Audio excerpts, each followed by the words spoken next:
আসসালামু আলাইকুম। আজকে আপনাদেরকে একটি ভিডিও দেখাবো। এই ভিডিওটার মাধ্যমে আপনারা সতর্ক হবেন, এরকম পাওদানির থেকে দূরে থাকবেন। দেখেন, আমরা ব্রেক হিসাবে যে একটা পাওদানি লাগাই এক্সট্রা, এই পাওদানির ভিতরে লেখা কি দেখছেন? আমাদের মহান আল্লাহ তাআলার নাম লেখা। আজকে বিস্তারিত আপনাদেরকে খুলে দেখাবো এবং কি হাতে কলমে দেখিয়ে দেবো কি লেখা আছে।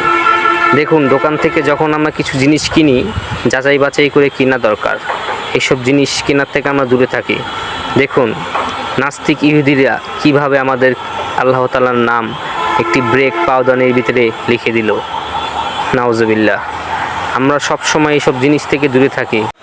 যারা ভিডিওগুলো দেখতেছেন তাদেরকে একটাই অনুরোধ, লাইক করা লাগবে না, কিচ্ছু করা লাগবে না, জাস্ট আপনারা সাথে শেয়ার করেন, ভিডিওটা সবাইকে দেখান। আমরা সবাই আমাদের নিজের বাইকটাকে চেক করি এবং দেখি কি পাওদানি লাগানো আছে। যদি এই পাওদানি থাকে দ্রুত খুলে ফেলি।